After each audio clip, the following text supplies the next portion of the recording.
the Bible, and the Catechism. In a year. Day 144. From the second book of Samuel. The Ammonites and Aramaeans are defeated. After this the king of the Ammonites died, and Hanun his son reigned in his stead. And David said, I will deal loyally with Hanun the son of Nahash, as his father dealt loyally with me. So David sent by his servants to console him concerning his father. And David's servants came into the land of the Ammonites. But the princes of the Ammonites said to Hanun their lord, Do you think, because David has sent comforters to you, that he is honoring your father? Has not David sent his servants to you to search the city, and to spy it out, and to overthrow it? So Hanun took David's servants, and shaved off half the beard of each, and cut off their garments in the middle, at their hips, and sent them away. When it was told David, he sent to meet them, for the men were greatly ashamed. And the king said, Remain at Jericho until your beards have grown, and then return. When the Ammonites saw that they had become odious to David, the Ammonites sent and hired the Syrians of Beth-rehob, and the Syrians of Zobah, 20,000 foot soldiers, and the king of Makkah with 1,000 men, and the men of Tob, 12,000 men. And when David heard of it, he sent Joab and all the host of the mighty men. And the Ammonites came out and drew up in battle array at the entrance of the gate, and the Syrians of Zobah and of Rehob, and the men of Tob and Makkah, were by themselves in the open country. When Joab saw that the battle was set against him both in front and in the rear, he chose some of the picked men of Israel, and arrayed them against the Syrians. The rest of his men he put in the charge of Abishai his brother, and he arrayed them against the Ammonites. And he said, If the Syrians are too strong for me, then you shall help me, but if the Ammonites are too strong for you, then I will come and help you. Be of good courage, and let us play the man for our people, and for the cities of our God, and may the Lord do what seems good to him. So Joab and the people who were with him drew near to battle against the Syrians, and they fled before him. And when the Ammonites saw that the Syrians fled, they likewise fled before Abishai, and entered the city. Then Joab returned from fighting against the Ammonites, and came to Jerusalem. But when the Syrians saw that they had been defeated by Israel, they gathered themselves together. And Hadadezer sent, and brought out the Syrians who were beyond the Euphrates, and they came to Helam, with Shobach the commander of the army of Hadadezer at their head. And when it was told David, he gathered all Israel together, and crossed the Jordan, and came to Helam. And the Syrians arrayed themselves against David, and fought with him. And the Syrians fled before Israel, and David slew of the Syrians the men of 700 chariots, and 40,000 horsemen, and wounded Shobach the commander of their army, so that he died there. And when all the kings who were servants of Hadadezer saw that they had been defeated by Israel, they made peace with Israel, and became subject to them. So the Syrians feared to help the Ammonites any more. David commits adultery with Bathsheba. In the spring of the year, the time when kings go forth to battle, David sent Joab, and his servants with him, and all Israel, and they ravaged the Ammonites, and besieged Rabbah. But David remained at Jerusalem. It happened, late one afternoon, when David arose from his couch and was walking upon the roof of the king's house, that he saw from the roof a woman bathing, and the woman was very beautiful. And David sent and inquired about the woman. And one said, Is not this Bathsheba, the daughter of Eliam, the wife of Uriah the Hittite? So David sent messengers, and took her, and she came to him, and he lay with her. Now she was purifying herself from her uncleanness, then she returned to her house. And the woman conceived, and she sent and told David, I am with child. So David sent word to Joab, Send me Uriah the Hittite. And Joab sent Uriah to David. When Uriah came to him, David asked how Joab was doing, and how the people fared, and how the war prospered. Then David said to Uriah, Go down to your house, and wash your feet. And Uriah went out of the king's house, and there followed him a present from the king. But Uriah slept at the door of the king's house with all the servants of his lord, and did not go down to his house. When they told David, Uriah did not go down to his house, David said to Uriah, Have you not come from a journey?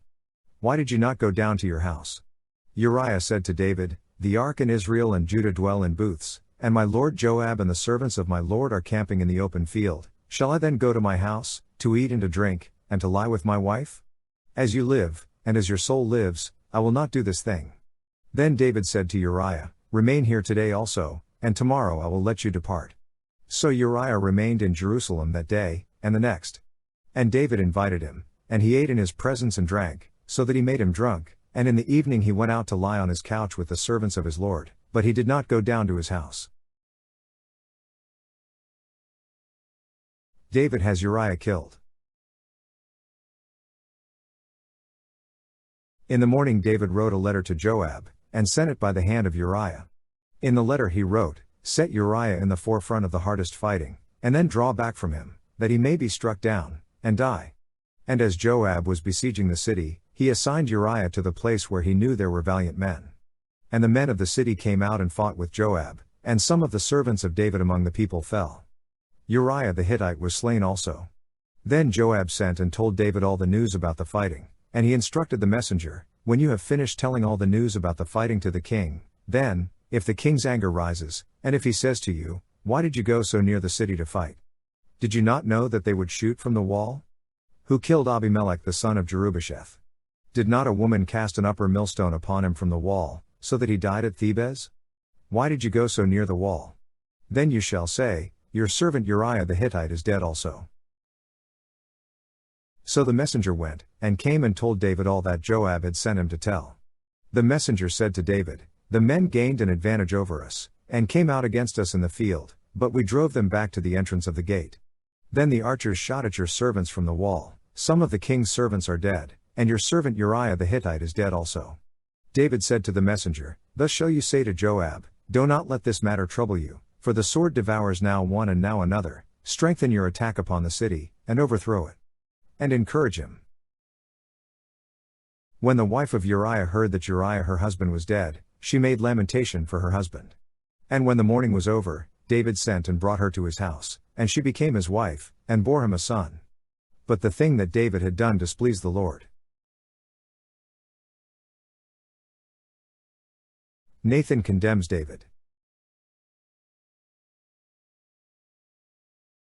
And the Lord sent Nathan to David. He came to him, and said to him, "There were two men in a certain city, the one rich and the other poor. The rich man had very many flocks and herds, but the poor man had nothing but one little ewe lamb, which he had bought. And he brought it up, and it grew up with him and with his children. It used to eat of his morsel, and drink from his cup, and lie in his bosom, and it was like a daughter to him. Now there came a traveler to the rich man, and he was unwilling to take one of his own flock or herd to prepare for the wayfarer who had come to him, but he took the poor man's lamb, and prepared it for the man who had come to him. Then David's anger was greatly kindled against the man, and he said to Nathan, 'As the Lord lives, the man who has done this deserves to die, and he shall restore the lamb fourfold, because he did this thing, and because he had no pity.' Nathan said to David, 'You are the man. Thus says the Lord, the God of Israel, I anointed you king over Israel, and I delivered you out of the hand of Saul, and I gave you your master's house, and your master's wives into your bosom, and gave you the house of Israel and of Judah, and if this were too little, I would add to you as much more. Why have you despised the word of the Lord, to do what is evil in his sight?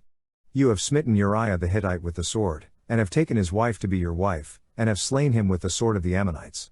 Now therefore the sword shall never depart from your house, because you have despised me, and have taken the wife of Uriah the Hittite to be your wife.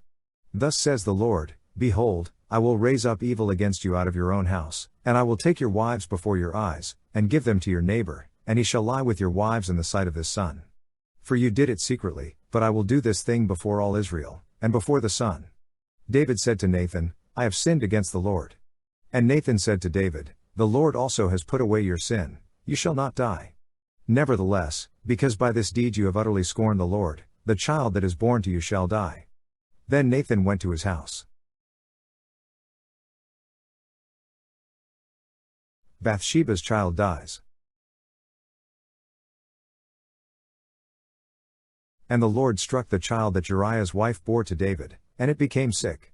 David therefore besought God for the child, and David fasted, and went in and lay all night upon the ground.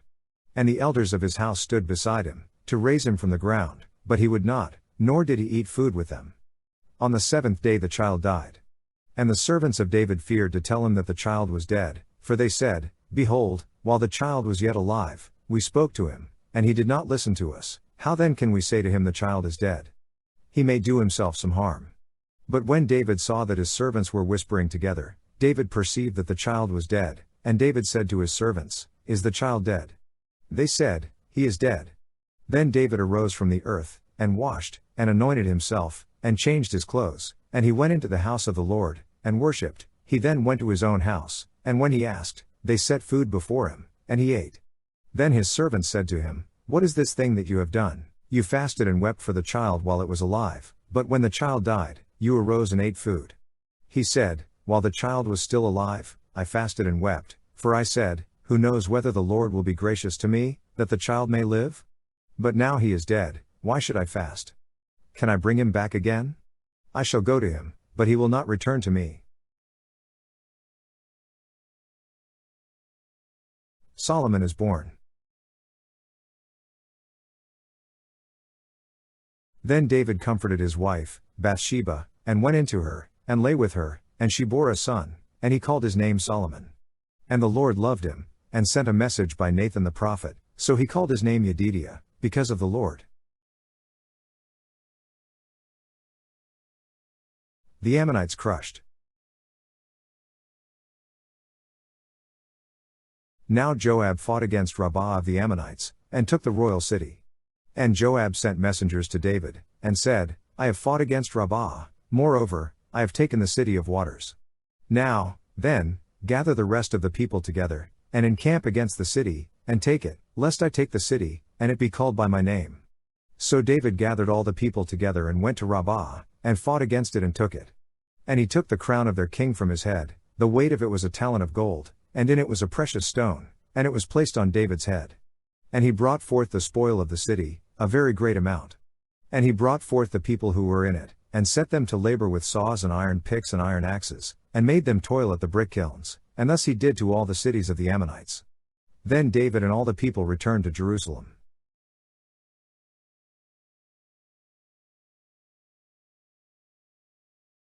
From the Book of Psalms. God's work in creation and in history. Oh, give thanks to the Lord, for he is good. For his steadfast love endures forever. Oh, give thanks to the God of gods. For his steadfast love endures forever. Oh, give thanks to the Lord of lords.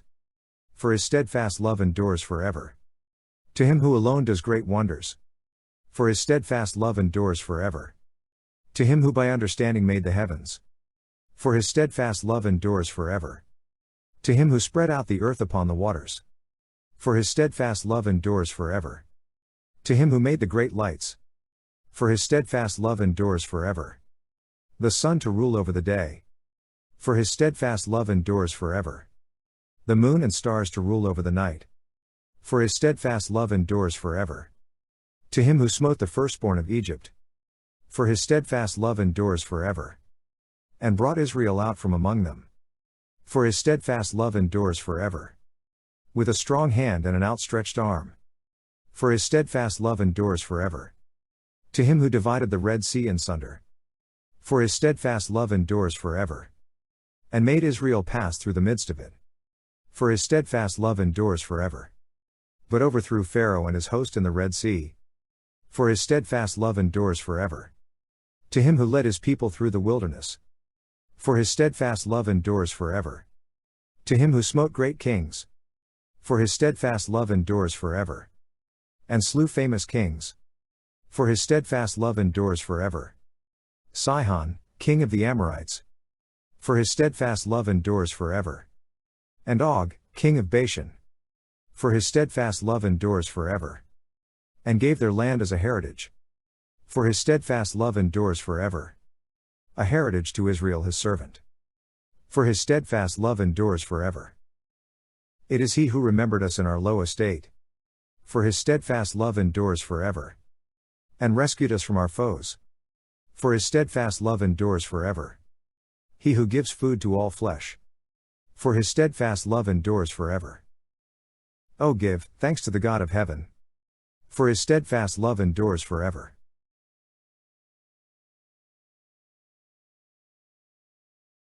From the Gospel of Mark. The desolating sacrilege.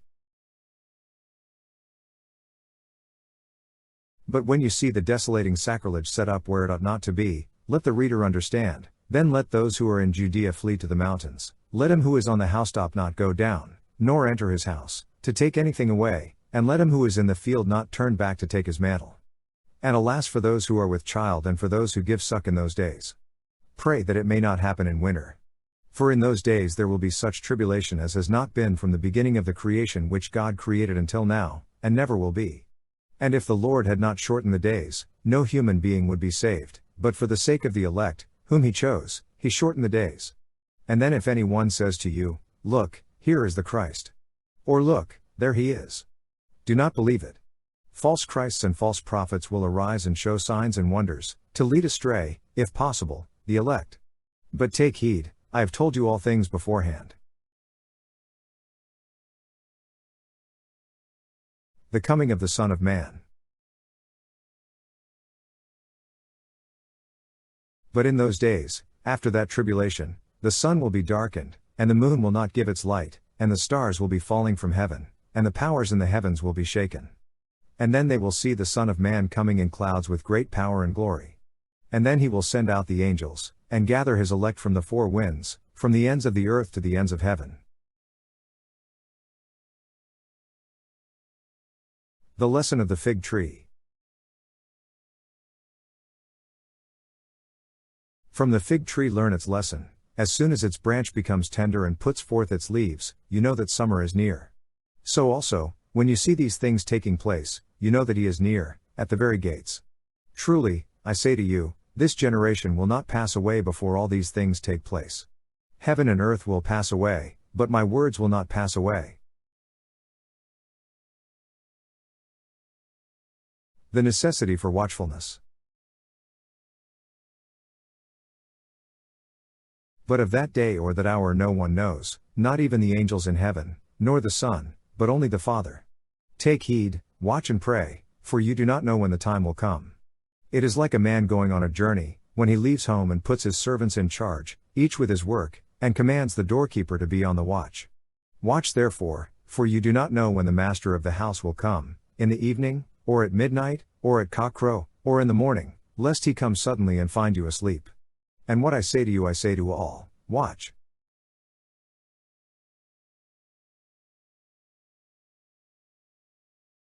From the Catechism. Devotion to the Blessed Virgin.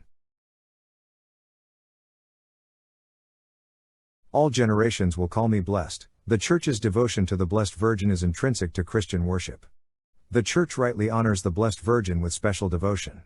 From the most ancient times the Blessed Virgin has been honored with the title of Mother of God, to whose protection the faithful fly in all their dangers and needs. This very special devotion differs essentially from the adoration which is given to the incarnate Word and equally to the Father and the Holy Spirit, and greatly fosters this adoration. The liturgical feasts dedicated to the Mother of God and Marian prayer, such as the Rosary, an epitome of the whole Gospel, express this devotion to the Virgin Mary.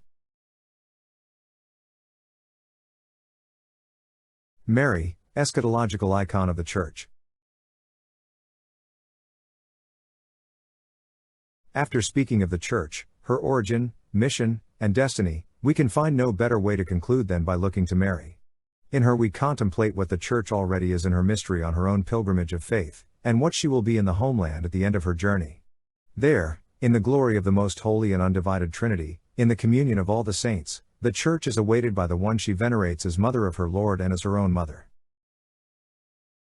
In the meantime the mother of Jesus, in the glory which she possesses in body and soul in heaven, is the image and beginning of the Church as it is to be perfected in the world to come.